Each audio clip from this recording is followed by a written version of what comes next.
when you begin to take aim on something more tangible, more specific, it's easier to get results. And then the successes breed more success. And then you get buy-in because now things are starting to improve. It has this beautiful kind of cascading impact, but it starts by targeting something really small. You're listening to Parenting with Impact, the podcast for parents like you, raising complex kids to become capable, independent adults, even in this complicated world. Each episode brings expert insights and real-life strategies to help you parent with confidence, calm, and clarity. Here are your hosts, Elaine and Diane. Welcome back, everybody, to another conversation in the Parenting with Impact podcast. It is amazing to me that we are like 200 episodes in, and we have not yet really done a podcast on this topic. No, but you know what? This is episode 200, Elaine. So, first of all, can we have a moment of celebration? It's hilarious that we're like, but I think it's hilarious and it's cool all at the same time because we're going to take you back to the beginning. Right? Yeah. So we are going to talk today about taking aim. And taking aim is the very first step in the impact model. It's the model we've been teaching since 2011. It's the coach approach to parenting complex kids the coach approach to managing any kind of complex, challenging issue in life, mental health area, parenting, whatever, chronic medical illness. This method, the impact method, really works. And we're going to talk about the first step, right? Well, and the reason that the first step is the first step is the context of this is that, you know, if you're a parent of a complex kid and you're trying to figure out where do I put my focus? There's 7,000 things. My kid has all these executive function challenges. My kids have all these school problems. We have all these problems at home. All of this stuff. Do I work on them? Do I work on me? Do I work on my co-parent? This is not usually this is my problem. Let me work on it sort of situation. And so the idea of taking aim is really designed to help you figure out, where do I start? What do I do? Where do I go? Particularly if there is a lot of stuff and overwhelm. Well, and so what happens, we've found in families with complex kids or when you're dealing with any kind of chronic medical condition, frankly, is there's lots that needs to be done, right? And it's in all these different arenas. And, you know, you've seen the reward charts with like 20 million items on them. And because there are all these things we're worried about and we want our kids to learn to do and do independently. And we get freaked out and overwhelmed by all of it, right? When you feel like you have to do it all and you have to do it all now and it's all important, like it can really actually shut us down. Well, not just us, but our kids. I mean, it's like I know I've had this visual of the family chart that you had, and we had, you know, I remember a family meeting where we sat down and everybody shared what they wanted us to work on as a family and what changes did we want to see with the family. Yeah. There's like 30 things on the list. And it's like, okay, well, where the heck do we start? And I think that this is the piece of it. It's hard to decide. And I think that that's really where I would start is like, you can't get this wrong and you can't get this right? Because there is no right place to take aim and there's no wrong place to take aim. It's just about figuring out, where do I start? Where do I want to take aim? And to ask this question, to get into the habit, and I was talking to some parents the other day in our small group, and I was like, they're still stuck on, where do I take aim? And what we're really trying to do is to get in the habit of asking the question, where am I taking? What am I focusing on right now? What am I focusing on right now?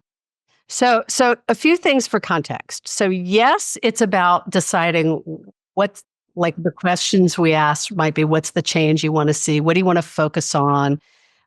There are a couple of things. One, there are a million things that need to be done. So when we talk about taking aim, in some way, we're talking about what's the next area what's the one next area where we want to help our kids have more agency, be more independent, like begin to manage something on their own a little bit more. Maybe not. We always say, like, what's the change you want to see, right? And I think that that's an important piece of it is this sort of, and it doesn't have to be, okay, I'm going to work on this until it's done, right? It's just to sort of honestly give yourself some permission to say, okay, I'm going to take aim on this for the next hour. or for the next week or for the next month. I mean, you don't have to decide and lock yourself in, but the tool is designed to help you shift your attention to fewer things so that you can figure out, what do I want to do, or what do I want to explore, or what, it's to kind of cut through some of the noise, because there are so many pieces to this. So there are a few different layers here. Okay. So first, what we're saying is, when we often talk, when we first started, we used to talk about this more, that there's kind of taking aim on a macro level and taking aim on a micro level. So let's start there first. Yeah. So macro level is, we could be taking aim on emotional regulation, or we could be taking aim on school related issues, or getting ready in the mornings. Macro is like, it's the big picture something. We've had people work with us who've spent the entire year or 2 years working on improving relationships. Right. So macro is, it's not the change you want to see in a very specific way, but it's really looking at, what am I focusing on? And we often say, if you don't know where to focus on a macro level, look at relationships or self-care. Right? Those are two. Let's make sure that we've got people pointing in the right place with self-care. We're not talking about spa dates and gym. We're talking about focusing on yourself and what's going on for you in the context of everything else, right? So macro is, choose what wants your attention, what area of your family dynamic you want to begin to focus on improving. And that might be an area that everybody agrees is a problem, right? Or it might be an area that you see as a real challenge. It's a challenge for you, and maybe it's not a challenge for others, which might take you a different direction in terms of how you handle it. But sometimes I find that the big picture is easier, because part of this down the line is you're going to want to get your kids buy-in. If you can find something that your kids are frustrated about, and I think about the story, Elaine, you talk about mornings, and you came home and you're like, oh my gosh, this morning just totally stunk. Did everybody else feel the same way? Right. Let's do something about this, right? So sort of, if you have something that everybody agrees, this is something to work on. We wanted to change it so much. Like, right. We really did. Well, or maybe it's something where they want you to get off your back about something, right? It's just, they really want to be more independent about homework, homework is a big bucket, guys, just so you know, but, and that sort of thing. But you want to just kind of start with the big bucket first. And then the other, so this is about knowing where you as a parent are focusing, like what are you going to really pay attention to in terms of your family dynamic, right? Yeah.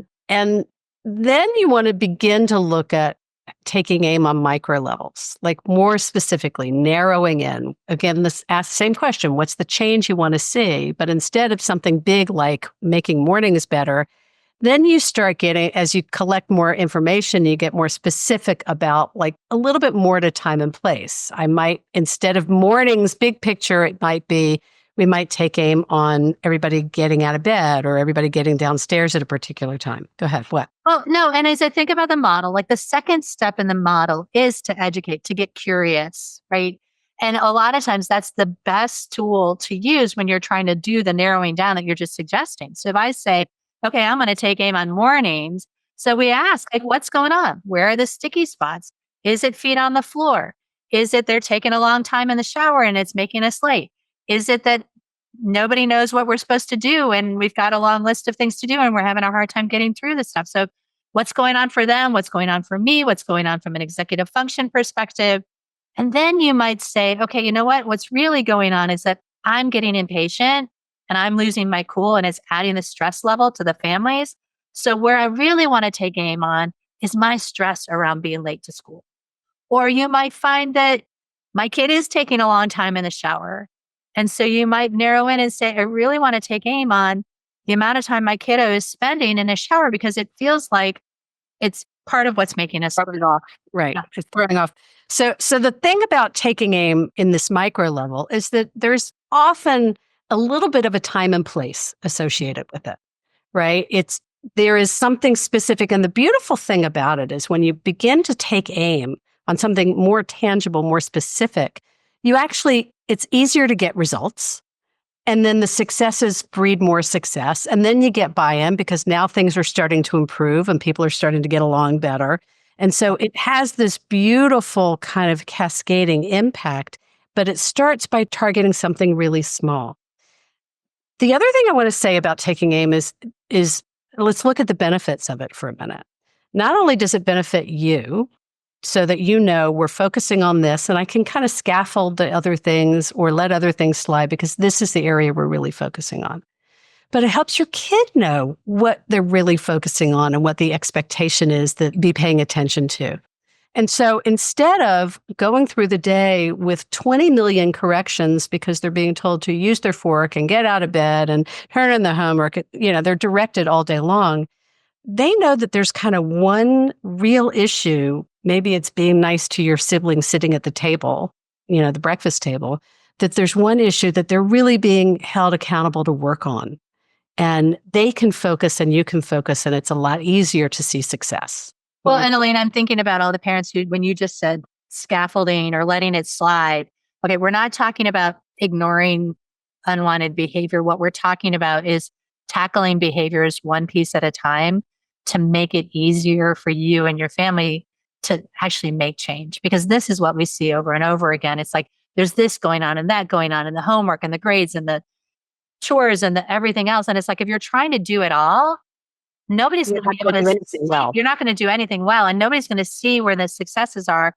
And this is where some of those chore charts and stuff fall down. I remember kids who have like the little chart in school, and it's like they get 3 checks and 2 minuses, and it's like we're focused on the minuses instead of the checks. And it's like this kid feels like they can't win because they spent their entire day trying to do this thing and they did really great at it, but these other things weren't as successful, and so they got marked down. And we were on an interview with somebody this week, and we were talking about the brain is conditioned to notice the negative, right? And so even if we're trying to celebrate with our kids, every time they have an opportunity for failure, it's going to imprint with them more in a more challenging way than the positive stuff will. And they may not even I can tell you this for a fact. They will not tell you that it's imprinted more significantly. But if you think about yourself as a human being, we remember the negative stuff more than we remember the positive stuff. That's just human nature and the way the brain is wired to work. Hi, it's Elaine. And if you like this podcast, you'll love our coach approach. Whether you're a parent looking for support or a professional supporting families, we invite you to download a free guide with 12 key coaching tools at impactparents.com/gift. You can begin using a coach approach to help kids become more independent or improve all of your conversations at work and at home. That's impactparents.com/gift. So part of the value of taking aim is it reduces the stress. It allows everybody to know really what helps you create really easy agreements. This is what we're working on. What we learned early on when we started doing this, we would go back to our community and we would say, so what are the tools that you're learning from this that are most helpful? And we heard again and again and again that taking aim gave people permission to know what to focus on. And to Diane's point, we're not letting go everything else, but you can do it all, but you can't do it all at the same time. So if you begin to incrementally create progress by taking aim, it reduces everybody's stress and then you start working together.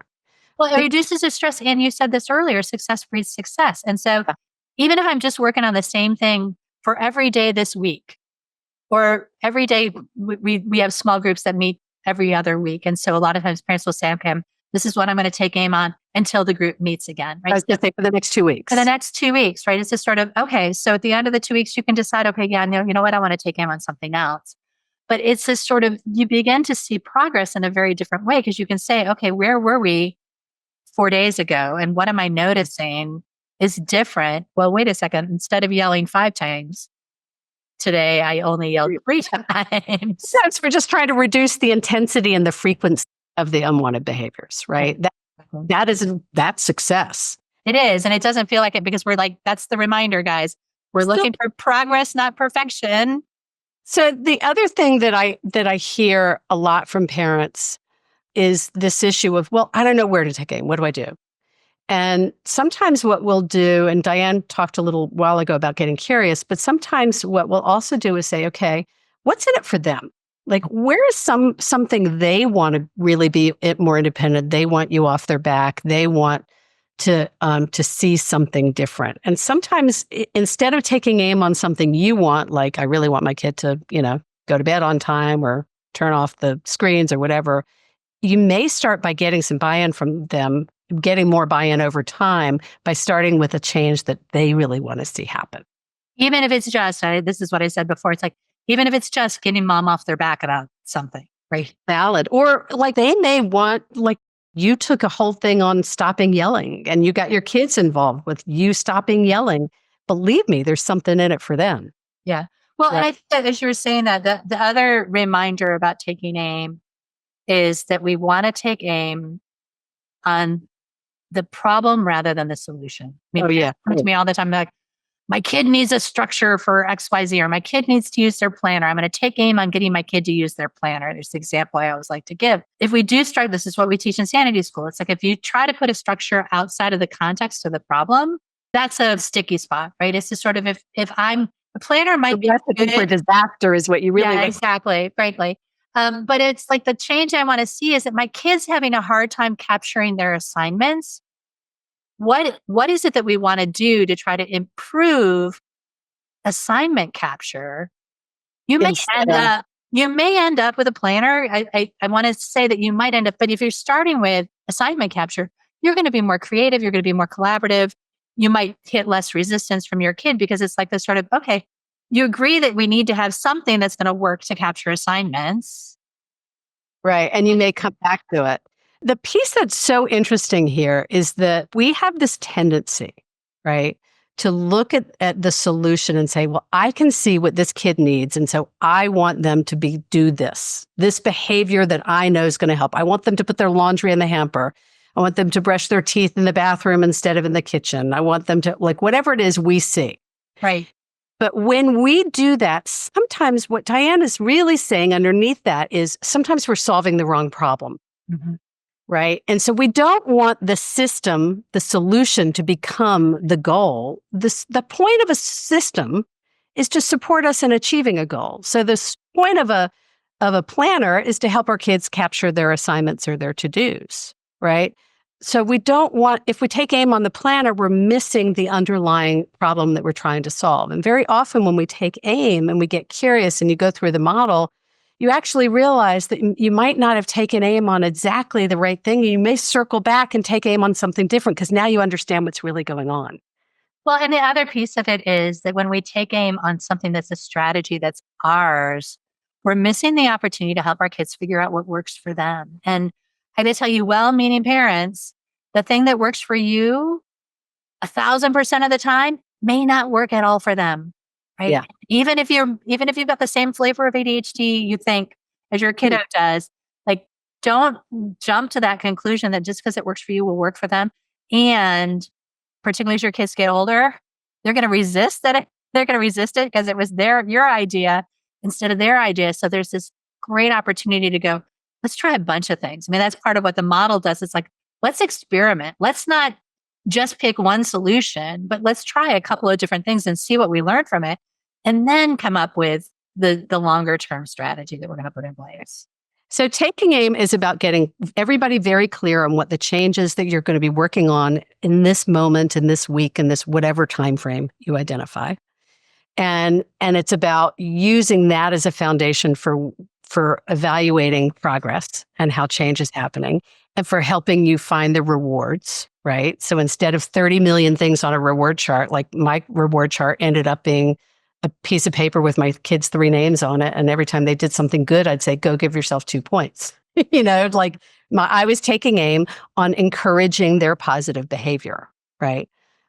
So it's not just, so if you're saying, I want my kid to get off their devices without being irritable, that's not actually one thing. That's more than one thing. So you might start by getting off the device, then you might move on to getting off the device without being irritable. Well, right? And if we're really talking about this and we talk about realistic expectations, it might be getting off the device with 4 reminders and then 2 reminders and then without the griping and without the, there's several steps here. Again, we want to look at the progress rather than the end point because it's a setup if you're measuring yourself on the endpoint and you're like, okay, yeah, but they didn't get it done on time versus, okay, they made progress on this. Let's celebrate that. And so we really encourage everybody to take aim again and again and again. Every time you're in the middle of something and there's a kerfuffle, it's a good time to ask and say, okay, what's the real issue here? What are we really wanting here? What are we really focusing on? It's a really powerful tool to help you begin to manage all the things you have to do in a way that feels manageable and not overwhelming. Well, and we didn't say this, so this will be the last thing I want to say is it can be one thing, and ideally it's not a lot of things, but make sure you're not taking aim on 4 things at once. If your nervous system can't handle that, but if you can handle taking aim with this kid, that with this kid, yeah, we'll give you permission to take aim on a few, but just watch what happens with your overwhelm when you're not trying to tackle it all at once. Yeah. So, so what are you taking away from this, folks? What's your insight or your awareness? And how do you want to use it moving forward? What do you want to commit to? What do you want to try this week in terms of taking aim? I also want to offer an invitation. If this sounds like something you want to play with a little bit and experiment with it, if you're not a member of our community and in one of our coaching groups, we take aim at the beginning of every single coaching group. And we guide you and coach you through taking aim. So if this feels like it's a tool that you'd really like some practice with, let us know, because that's what we do in group coaching. There's a lot of ways that we support parents through using this. Anything else we want to add, Di? No, thanks for what you do for yourself and for your kids at the end of the day. You make such a big difference. Take care, everybody. You've been listening to the Parenting with Impact podcast with Elaine and Diane. For more information on the Impact Parents community or to join Sanity School for Parents, please visit impactparents.com. If you like what you've heard, please share this podcast with friends who need similar guidance and subscribe wherever you listen to podcasts.